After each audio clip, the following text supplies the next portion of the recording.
की हाल है सोनियो। इस उम्मीद के साथ कि आप सब खैर खैरियत से होंगे। आज की वीडियो करते हैं जी शुरू। आज की इस वीडियो में हम एक बहुत ही ख़तरनाक और डार्क रियलिटी के बारे में डिस्कस करेंगे, जिससे हर इंसान ज़िंदगी में किसी न किसी मोड़ पर इससे ज़रूर गुज़रता है और उसको पता नहीं चलता कि वो इसमें मुब्तला है, जिसे हम डिप्रेशन कहते हैं। इस चीज़ को किस तरीके से ओवरकम करना है, इसके क्या रीज़न्स हो सकते हैं, इसको हम आज डिटेल से डिस्कस करेंगे। और आज की इस वीडियो में मैं आपसे ये अपील नहीं करूँगा कि आप मेरे चैनल को सब्सक्राइब कर दें, लेकिन आप इस वीडियो को उन लोगों के साथ ज़रूर शेयर करें जो कि अपना घर छोड़कर दूर चले जाते हैं। ठीक है, तो सबसे पहले अगर आप किसी भी मुल्क में आते हैं, जैसा कि यूनाइटेड स्टेट्स या कोई भी दूसरा मुल्क हो गया, तो वहाँ पहुँचने से पहले ही जब आप अपना घर छोड़ते हैं तो आप अपने पेरेंट्स, भाई, अपने प्यारों की आंखों में आंसू छोड़कर जा रहे होते हैं।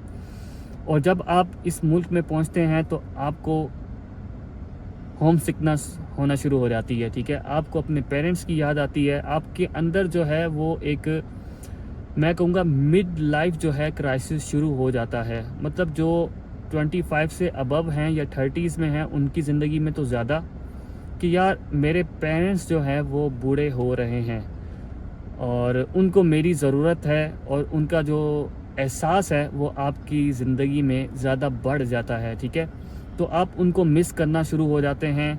और उसको ओवरकम करने के लिए लोग क्या करते हैं कि लोग चले जाते हैं भाई रिलेशनशिप्स बनाने। ठीक है भाई, अब हम जो है ना ज़्यादा से ज़्यादा दोस्त बना लेते हैं। दोस्त ज़्यादा बन जाएंगे तो फिर हमें उनकी याद नहीं आएगी। वो क्या करते हैं कि एक गर्लफ्रेंड बनाई या एक बॉयफ्रेंड बनाया, फिर दूसरा बनाया, फिर तीसरा बनाया, फिर चौथा बनाया, तो एक जो है ऐसी रेस में वो चले गए जिसका कोई एंड नहीं है।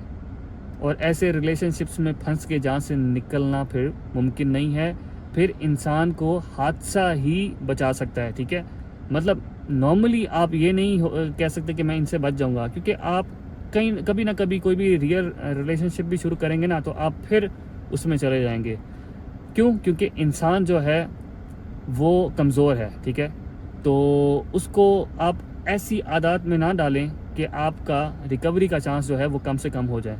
तो अब आपने ऐसी सूरत हाल में क्या करना है कि आपने रियलिटी को एक्सेप्ट करना है। अगर आपके साथ ये चीज़ें हो रही हैं तो आप नॉर्मल इंसान हैं। अगर आपको अपने घर वालों की याद नहीं आ रही, अगर आपको अपने प्यारों की याद नहीं आ रही, तो इसका मतलब है कि आप एबनॉर्मल हैं। तो ये सब कुछ होना नॉर्मल है। अब आपने रियलिटी को एक्सेप्ट किया तो आपने सबसे पहले उनको बताना है कि आप उनको मिस कर रहे हैं, आप उनके लिए यहाँ पर आए हैं। उनको पता होना चाहिए कि आप उनके लिए यहाँ पर इस फेज से गुजर रहे हैं। फिर वो आपको बताएं कि वो आपसे कितने जुड़े हुए हैं, तो आपको दुआएं दें, आपको ब्लेसिंग्स दें। उससे फिर आप मोटिवेटेड रहेंगे। ठीक है, ना कि अगर आप रियलिटी से भागेंगे तो आप फिर गलत काम की तरफ जाएंगे। तो इस चीज़ का आपने ख्याल करना है कि सबसे पहले आपने रियलिटी को एक्सेप्ट करना है। और दूसरी बात यह है कि फिर आपने कोई ऐसा काम कर लिया, ठीक है, कोई ऐसी एक्टिविटी ज़िंदगी में ले आए कि आप जो है मतलब ज़्यादा से ज़्यादा जो है अपने काम को टाइम दें। जैसा कि अगर आप यहाँ पे स्टूडेंट हैं तो आप कोशिश करें कि 2 आवर्स जो है वो एक्स्ट्रा स्टडी में लगा लें। अगर आप जॉब करने आए हैं तो आप कोशिश करके ज़्यादा टाइम जॉब को दे दें, 2 आवर्स ज़्यादा दे दें। एक ऐसे स्किल पे ज़्यादा टाइम लगा दें जो कि आपकी ज़िंदगी को आगे ले जाए, तो आप इस तरह दूसरों से आगे निकल जाएंगे। और दूसरी चीज़ जो यहाँ पर आकर आपको फेस करनी पड़ती है, जिससे इंसान की कमर टूट जाती है, वो है यहाँ का अकेलापन। यहाँ पर पहुँचने के बाद ना आपका कोई दोस्त है, ना कोई आपका सज्जन बेली है। आप अकेले यहाँ पर आए, आपने अकेले यहाँ पर आकर ज़िंदगी शुरू करनी है। अगर आप बीमार हो गए तो आपने अपने आप को खुद उठा के हॉस्पिटल खुद लेकर जाना है, अपनी खुद टेक केयर करनी है। आपने सारे काम, बर्तन धोने हैं, ठीक है, मांझा लगाना है, सही है, पोछा लगाना है, सब कुछ आपने खुद करना है, सही है। तो आप ऑन योर ओन हैं। तो इसमें आपने क्या करना है, आपने पहले दिन से ही भाई अपने आप को संभालना शुरू करें। अपने सारे काम A to Z खुद करें, ना कि अपने आप को जो है वो बिल्कुल ही जो है ना लेज़ी बना लें। ठीक है, अपनी हाइजीन का भी ख्याल रखें। अपनी मेंटल हेल्थ को अच्छा बनाने के लिए क्या करें कि आप ज़्यादा से ज़्यादा जो है वो टाइम जो है वो स्पेंड करें अपनी केयर में। वो किस तरह हो सकता है कि आप कोई फ़िज़िकल एक्टिविटी शुरू कर दें, आप कोई गेम स्पोर्ट्स में चले जाएं, ठीक है, या फिर आप जिम ज्वाइन कर लें। तो इससे क्या होगा कि आपकी जो लोनलीनेस होगी वो एक अच्छी हैबिट में, अच्छे मशगले में कन्वर्ट हो जाएगी, जिसका आपको फ़ायदा होगा। और फिर इसके अलावा चंद अच्छे दोस्त भी बना लें, लेकिन इतने ज़्यादा दोस्त ना बनाएं कि जो कि आपका फोकस ही जो है वो चेंज हो जाए, सही है। और जो सबसे इम्पॉर्टेंट चीज़ जिसके बारे में मैं आपको बताना चाहूँगा वो ये है कि तन्हाई जो है वो इंसान को ले जाती है कहाँ पे, सिगरेट की तरफ, ठीक है भाई। बस वैसे ही यार अकेला फील कर रहा हूँ, एक सूटा लगा देता हूँ। भाई आपने एक सूटा लगाया, फिर 2 लगाएंगे, फिर 3 लगाएंगे, उसके बाद फिर आप वीट की तरफ चले जाएंगे, उसके बाद फिर आप शराब की तरफ चले जाएंगे, फिर आप अपने आप को जो है इन चीज़ों में उलझा देंगे। इन चीज़ों में ना पड़ें, इन चीज़ों का कोई फ़ायदा नहीं है, इससे कभी किसी को कोई फ़ायदा नहीं हुआ। बस ये है कि चस्का है, वो चस्के मुंह के पड़े हुए होते हैं, ठीक है। हम उसमें वो चस्के भी हमने खुद डाले हुए होते हैं, ये होते नहीं हैं, ये हमने खुद अपने आप को जो है इस ट्रैक पे डाला है। आप ऐसे नहीं थे लेकिन आप ऐसे बन गए। क्यों बने? क्योंकि आपको पता नहीं था, सही है। तो इस चीज़ को आप समझें। और जो तीसरी चीज़ जिससे जो है ना आप यहाँ पर आके जूझेंगे वो है फाइनेंशियल क्राइसिस। अब फाइनेंशियल क्राइसिस वो क्यों आते हैं? सबसे पहले अगर यहाँ पर आप आए, अगर एज ए स्टूडेंट आ रहे हैं, तो अगर आपके पास इतने मतलब अरेंजमेंट्स होंगी कि आप चंद महीने जो है वो यहाँ पर गुजार लें, आप सबसे पहले अपने आपको स्टडी में अच्छा बना लें, ठीक है। उसके बाद फिर आप यहाँ पे मल्टीपल जॉब अपॉर्चुनिटीज़ होती हैं, वहाँ पे आप शिफ्ट्स में जॉब कर लें। और ये ना हो कि आप जो है वो मतलब फजूल खर्च ना बने, ठीक है। अपने आप को संभालें, ठीक है। फाइनेंशियल एजुकेशन में जाएं। और सबसे पहला जो मसला हमारे साथ होता है ना देसी लोगों के साथ, हम ये सोचते हैं कि यार हमने पे बैक करना है, मतलब हम वहाँ से लोन्स वगैरह लेकर आ जाते हैं, ठीक है। लेकिन वहाँ पे फिर हम ये भी कस्में लेकर आते हैं कि भाई जाते ही जो है ना भाई सब कुछ उतार देगा, ठीक है। भाई यहाँ पर आकर लगता है कि यार आप नहीं उतार सकते, तो आप उनसे भागने की बजाय उनको बताएं कि यार भाई ये रियलिटी है, आप इस रियलिटी में फंसे हुए हैं, आपको इतना टाइम लग जाएगा। अब अपने इस जो फाइनेंशियल क्राइसिस है इसको ओवरकम करने के लिए आप मल्टीपल जॉब्स की तरफ चले जाएं, ठीक है। आपकी समर जो वेकेशंस हैं उनमें आप मैक्सिमम टाइम इसको दे दें, ठीक है। अपने आप को मैनेज करें, अपने आप को स्केड्यूल करें, अपने आप को डिसिप्लिन करें। और डिसिप्लिन एक ऐसी चीज़ है जो कि आपको कामयाब करेगा, और कंसिस्टेंसी एक ऐसी चीज़ है जो कि आपको आगे लेकर जाएगी, वो सबसे आगे ले जाएगी, ठीक है। तो ये चीज़ें हैं जो आपके लिए इम्पॉर्टेंट है। सबसे पहले ये है कि फाइनेंशियल आप एजुकेशन लें। वो क्या है? वो बहुत बेसिक एजुकेशन है कि आपके जो खर्चे हैं ना वो आपकी जो इनकम है या जेब में जो पैसे हैं उससे कम हो। क्योंकि एक कोटेशन है कि expenses are made to meet the income, मतलब आपके जो खर्चे हैं ना वो बढ़ते चले जाते हैं ताकि आपकी जो है ना इनकम वो ख़त्म हो जाए, सही है। तो आपने इसका ख्याल रखना है। और सारे पैसे जो है ना आपने फिर वापस नहीं भेजने, यहाँ पे अपने लिए भी बचाने हैं, ठीक है।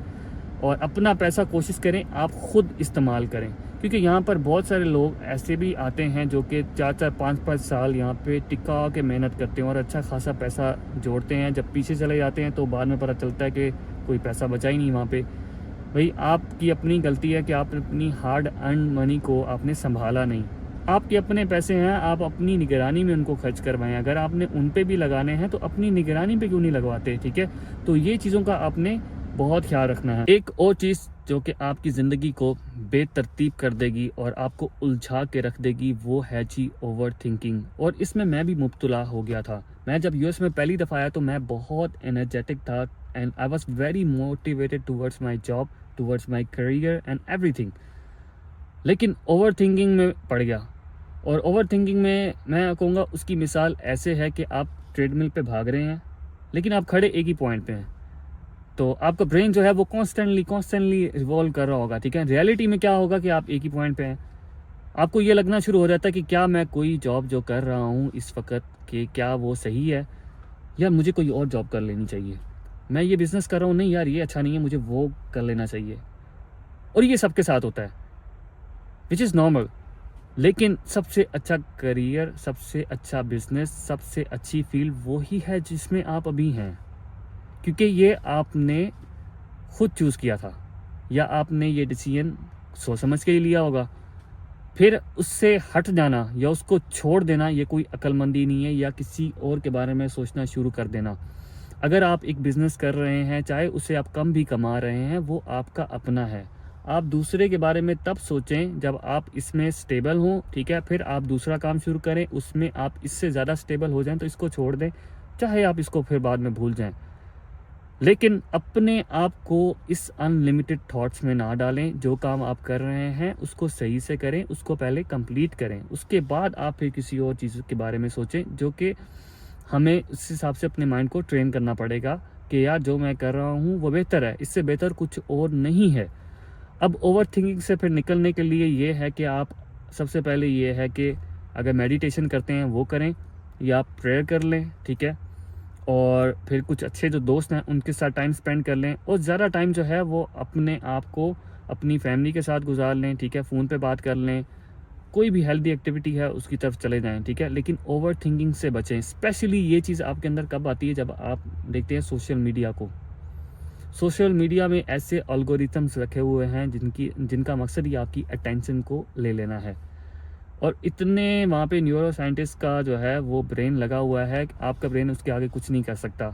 उसने आपको जो भी फील्ड दिखानी है ना, कहना है कि ये फील्ड इससे अच्छी कुछ भी नहीं है, ठीक है। जैसे ब्लॉकचेन है, भाई स्टडी छोड़ो, ब्लॉकचेन में चलते हैं। अमेज़ोन है, सब कुछ छोड़ो, अमेज़ोन में घुस जाते हैं, ठीक है। ट्रेडिंग, फॉरेक्स ट्रेडिंग, इससे बेटर तो कुछ भी नहीं है। मेरा जो ये बिज़नेस है, मेरी ये जॉब है, ये तो फारिग है। तो ये चीज़ें, ये जो थॉट्स हैं, ये भाई डिजिटल मार्केटिंग का दौर है। इसमें उन्होंने आपको अटेंड, मतलब आपको कैच करने के लिए, ठीक है, आपकी अटेंशन को खींचने के लिए जो है ना, उन्होंने ये सारी चीज़ें बनाई हैं। तो अपने आप को इतना अक्लमंद बनाएं कि इन चीज़ों का आपके माइंड पर असर ना पड़े। और वीडियो के आखिर में मैं एक चीज़ के बारे में आपसे डिस्कस करना चाहूँगा और रिक्वेस्ट करना चाहूँगा कि आपने इसका ख्याल करना है, वो है भाई टाइम। और मैं कसम खा कर कहता हूँ कि दुनिया में जो चीज़ नहीं रुकती वो टाइम है। और आपको लगता है कि आपके पास टाइम है कि यार ये काम जो है ये मैं कल कर लेता हूँ, और जो कल वाला काम है वो मैं कल कर लूँगा, फिर उससे वाले कल मैं कर लूँगा, फिर मैं परसों तरसों, और फिर कल से कल इंसान होता चला जाता है और वो काम नहीं कर पाता। जो काम आपने आज करना है वो करें, वो अभी करें। ये ना सोचें मैं थका हुआ हूँ, ये ना सोचें कि यार ये चीज़ें हैं मेरी ज़िंदगी में, या ये हैं, मैं ये कर लूँगा, वो कर लूँगा, इसके बाद कर लूँगा। नहीं, सारे इंसान यही सोचते हैं। और ट्रस्ट मी, अपने आप को ये समझाएं कि आपके पास टाइम नहीं है। ये मत अपने आप को बोलें कि मेरे पास कल टाइम होगा, मैं ये कर लूँगा। इस तरीके से आप अपने आप को ख़राब कर लेंगे, अपने आप को बर्बाद कर देंगे। तो ये चंद एक बातें थी जो मैं आपसे डिस्कस करना चाह रहा था, और कुछ यहाँ पर ऐसे वाक़यात भी हैं जो कि मैं डिस्कस करके आपको ज़्यादा डिप्रेशन में डालना नहीं चाहता। बस मैं ये बताऊँगा कि लोगों ने अपने आप को नुकसान पहुँचाने की भी यहाँ पर बहुत कोशिश की है, और मैंने चाहा नहीं था कि मैं ऐसी कोई वीडियो बनाऊँगा, लेकिन मैंने ऐसे लोग यहाँ पर देखे हैं, तो उसके बाद मैंने सोचा कि ये वीडियो बनाना मुझ पे फ़र्ज़ होता है, ताकि मैं आप लोगों को ऐसा कोई इंसान ना बनाऊँ जो कि बिल्कुल होमलेस हो, या जो बिल्कुल जो है आउट ऑफ माइंड हो।